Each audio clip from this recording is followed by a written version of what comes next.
Famous pianist told a blind black boy to play piano as a joke.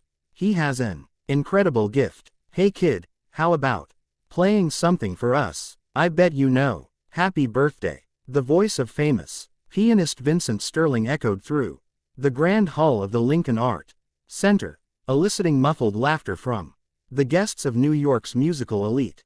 David Thompson, only 16, stood motionless beside the Steinway grand piano. His hands clutched his white cane tightly as an awkward silence filled the room. The boy had arrived with his public school music teacher who had managed to get 2 tickets to the most exclusive charity recital of the season.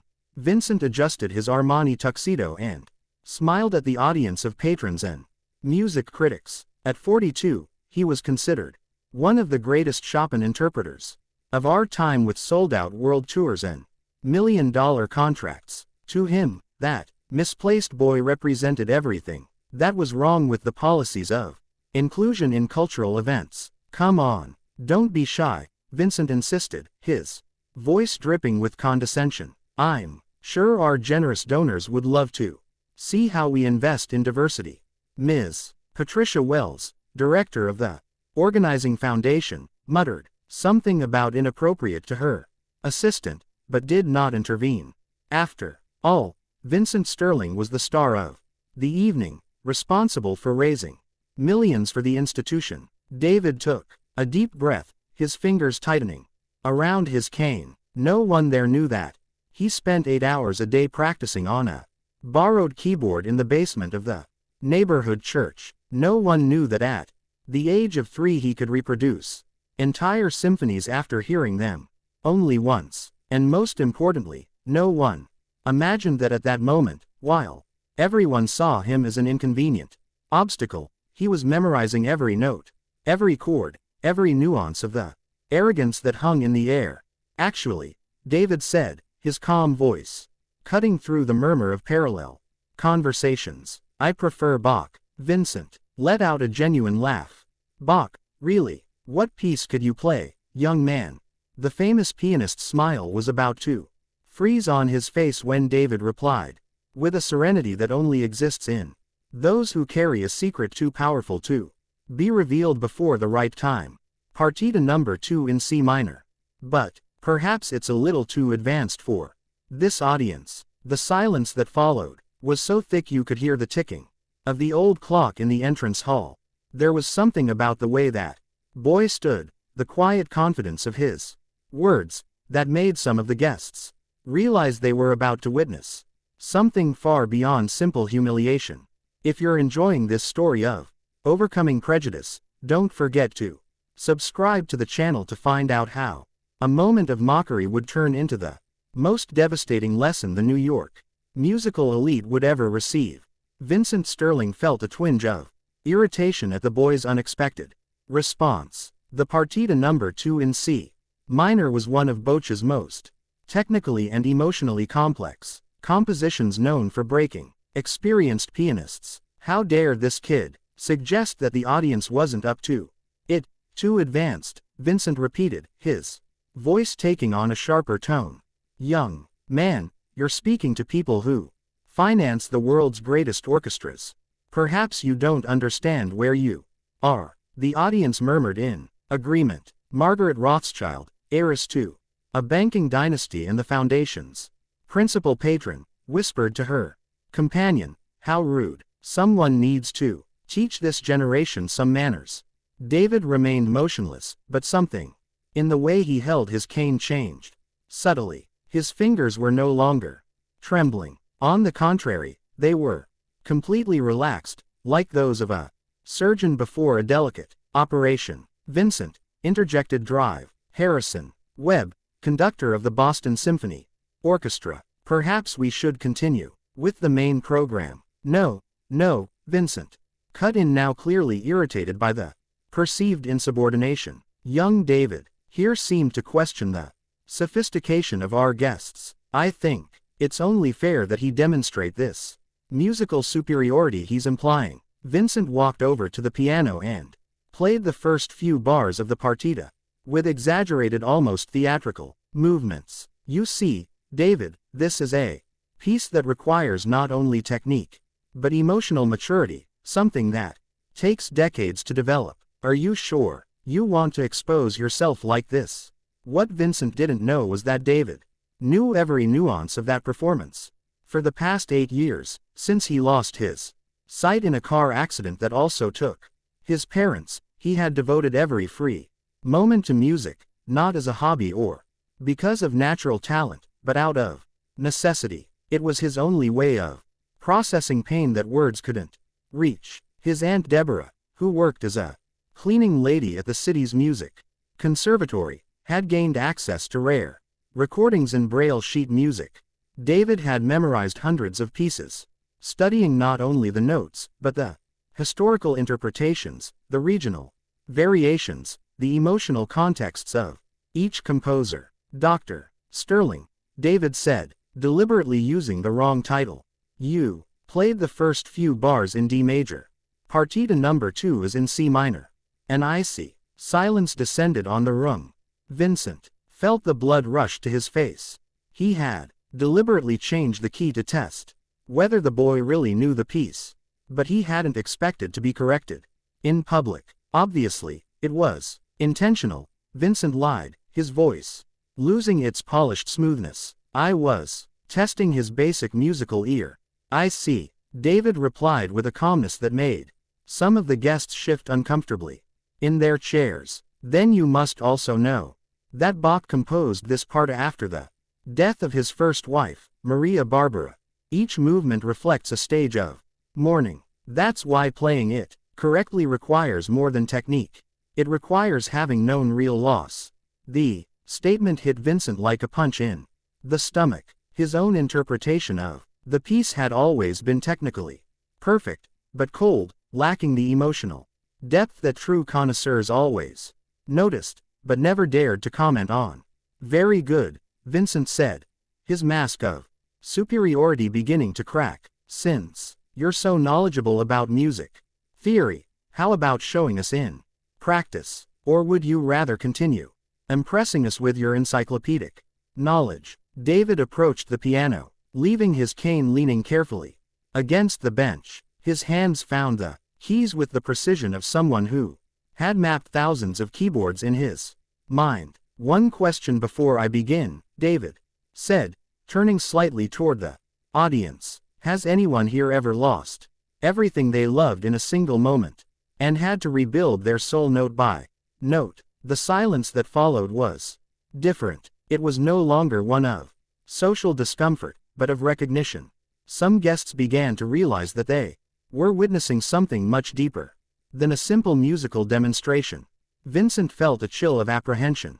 There was something about the boy's posture, the way his hands hovered over the keys, that suggested the evening would not follow the humiliating script he had planned. What those privileged people couldn't see was that every condescending word, every pitying glance, every attempt to belittle him, was feeding something much more powerful than indignation. It was awakening the kind of strength that only comes from suffering transformed into purpose. And David was about to show that underestimating someone who has lost everything is the most dangerous mistake one can make. David's question hung in the air like a suspended note, creating an uncomfortable silence that made some guests shift in their seats. Vincent felt a growing irritation at the boys' continued insubordination. Enough cheap philosophy, Vincent cut in, his voice completely losing its social politeness. Either you play now or you leave so we can get on with a serious program for the evening. Margaret Rothschild whispered loudly enough to be heard. Honestly, I don't know why we allow anyone into these events. There is a standard to be maintained. David nodded, slowly, his hands still hovering over the keys. You're right about standards. They're really important. His voice carried a calmness that made Drive Webb frown, as if he sensed something the others couldn't yet pick up on. In the fifth row, Deborah Thompson immediately recognized the tone in her nephew's voice. It was the same one he used before solving impossible math problems, or when he was about to demonstrate something he'd been preparing in secret. She had worked at the conservatory long enough to know that David wasn't just talented, he was prodigious in a way that few understood. David, Vincent insisted, now clearly losing patience. Are you going to play or not? Because I can guarantee that no one here has all night for your existential musings. Actually, David replied, adjusting his position on the bench, I'd like to make a small change to the proposal. Instead of partita number 2, how about something more educational for the audience? Vincent laughed contemptuously. Educational? Kid, you're talking to people who fund entire conservatories. What exactly could you teach us? David turned slightly toward the audience, his blind eyes seeming to see through the social masks everyone wore. How about demonstrating the difference between playing notes correctly and playing music? A murmur ran through the audience. Some guests exchanged puzzled glances while others seemed offended by the implication. How dare he? Patricia Wells muttered to her assistant, as if someone like him could distinguish between superior technique and whatever he thinks he can do. Vincent felt himself losing control of the situation. This kid was clearly trying to manipulate the audience, create some kind of dramatic moment. It was time to end this charade once and for all. Very well, Vincent said, walking over to the piano. Since you want to give a lesson, I'll demonstrate first how the parta should be played by someone who has actually studied music. David stepped away from the bench, allowing Vincent to sit down. What the famous pianist didn't notice was the almost imperceptible smile that crossed the boy's face, not one of nervousness, but of someone who had just put his opponent exactly where he wanted him. Vincent began to play with his usual technical precision. Every note was in the right place, every beat perfectly measured. It was an impressive display of musical skill, developed over decades of formal training. As Vincent played, David closed his eyes and did something he had learned years ago. He memorized not just the notes, but every nuance of the interpretation, every stylistic choice, every micro pause. In his mind, he was photographing the entire performance, cataloging every element he could use against his opponent. Deborah watched her nephew with a mixture of pride and apprehension. She knew that concentration, it was the same one David displayed when he spent hours studying recordings of masters long dead, analyzing their interpretations like a detective examining evidence. Dr. Webb, sitting in the third row, also noticed something different about the boy's posture. There was a quietness about him that reminded him of the great performers before career-defining performances, a calmness that came not from resignation, but from absolute preparation. Vincent finished the parta with a dramatic flourish, clearly pleased with himself. The audience applauded politely, some commenting on his flawless technique and mature interpretation. And now, Vincent said, rising and gesturing grandly toward the piano, let's see how you interpret this piece.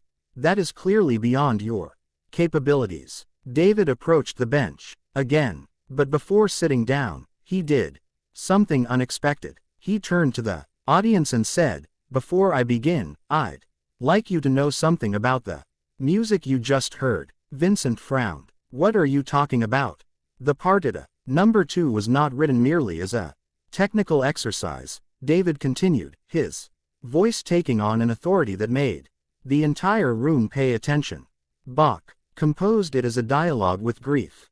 Each movement represents a different phase of mourning for the loss of his wife, Maria Barbara. Some guests leaned forward, intrigued by the change in tone. The first movement, David continued, represents denial. The music refuses to accept the reality of the loss. The second is anger against God, against fate, against the music itself, for failing to bring the dead back to life. Vincent rolled his eyes. Any first-year student knows that you're not impressing anyone with basic historical context. David smiled again, but this time the smile reached his eyes. You're right. Historical context is easy to memorize, but to experience that pain Personally, that changes everything.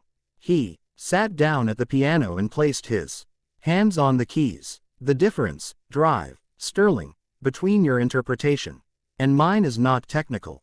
It's that you played the notes Bach wrote. I'm going to play the tears he shed. The silence that followed was unlike any of the previous ones. There was an electric expectation in the air, as if everyone sensed they were about to witness something extraordinary. In the fifth row, Deborah clenched her fists. She knew David wasn't just about to play music. He was about to bare his soul to strangers who had spent the entire evening underestimating him. It was brave and terrifying at the same time. Vincent remained standing next to the piano, his expression oscillating between irritation and growing apprehension. There was something about the way the boy stood, the quiet confidence of his movements that suggested the night would not end as he had planned. David took a deep breath and closed his eyes. In his mind, he was no longer in that room full of people who despised him. He was back to that terrible day 8 years ago when he woke up in the hospital and discovered that he would never see his parents' faces again, that he would never see anything again. When his hands touched the first notes of the partita, something magical happened in the hall. It wasn't just the same notes Vincent had played minutes before. It was the same notes, transformed by lived experience, by real pain, by genuine loss that had shaped every fiber of David's being. That's when everyone realized they had completely underestimated this blind boy. From the outskirts, not just his technical ability, but the emotional depth he carried within him, and that he was about to use every ounce of accumulated suffering to transform his humiliation into something none of them would ever forget. The first notes that emerged from the piano made Vincent Sterling involuntarily recoil. They weren't just the same notes he had played minutes before. They were the same notes transfigured by a soul that had known darkness and found light in music. David played the partita as if he were talking directly to Bach across the centuries. Each musical phrase carried the weight of his own experience, the brutal denial of loss at the age of 8, the anger against a world that saw him only as an obstacle, and finally the transformative acceptance that had shaped his sacred relationship with music. My God, whispered Drive Webb, leaning forward in his chair. In his 40-year musical career, he had never heard a performance with such emotional depth. Vincent felt his legs tremble. The boy's technique was not only flawless, it was superior to his own. The passages he had played with concentrated effort flowed from David's fingers like crystal clear water, as natural and inevitable as breathing. Margaret Rothschild, who minutes earlier had scoffed at the boy's audacity, now had tears streaming down her carefully made UP cheeks. David's music wasn't just technically perfect, it was transformative, touching places in her soul she had forgotten existed. How is this possible? Patricia Wells whispered to her assistant, her voice trembling with genuine emotion. The answer came in the form of the music itself. David wasn't just playing the parta, he was retelling his story through it. The first movement became the narrative of a child who lost everything in an instant. The second, the rage of a teenager, forced to navigate a world that saw him as inferior before it even knew him. Vincent watched, paralyzed, as his own interpretation was systematically dismantled and rebuilt into something infinitely more powerful. Every musical choice he had made for decades, technically correct, but emotionally empty, was being exposed by the raw genius of the boy he had tried to humiliate. When David reached the third movement, something extraordinary happened in the room. The movement that represents acceptance and transcendence in Bach's philosophy took on an almost spiritual dimension. David was no longer playing for the audience. He was playing through them, connecting every person in the room to the universal experience of loss and rebirth. Vincent, whispered Drive Webb, his voice heavy with awe. This boy, he is one of the greatest natural talents I have ever witnessed. Vincent felt something shatter inside his chest. It wasn't just his pride. It was the entire structure of superiority he had built up over his lifetime. This blind, black kid from the projects wasn't just better than him. He was better than any pianist Vincent had ever known. The entire room was now completely silent, except for the transcendent music flowing from the piano. People who had come there to flaunt their social status were now confronted with something genuine and too powerful to be ignored or diminished. David approached the climax of the partita, and it was then that Vincent realized the full extent of his own arrogance. Every movement of the boy revealed years of intensive study, fierce discipline, and an understanding of music that transcended formal education. This was not amateur talent. This was musical genius that had been forged in adversity. He memorized our entire conversation, Vincent muttered to himself, the realization hitting him like a bolt of lightning.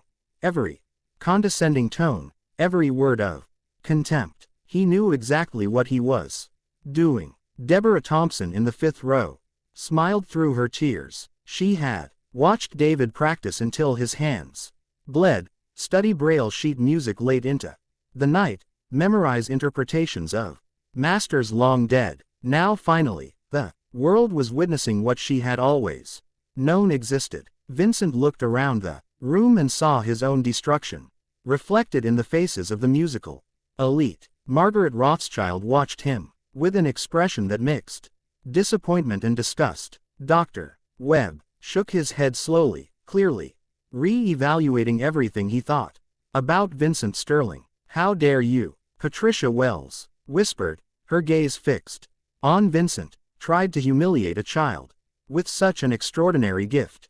Vincent tried to form a response, but the words died in his throat. There was no explanation that could justify what he had done. He had tried to use his privileged position to crush a boy who represented everything music should be: pure, honest, and transformative.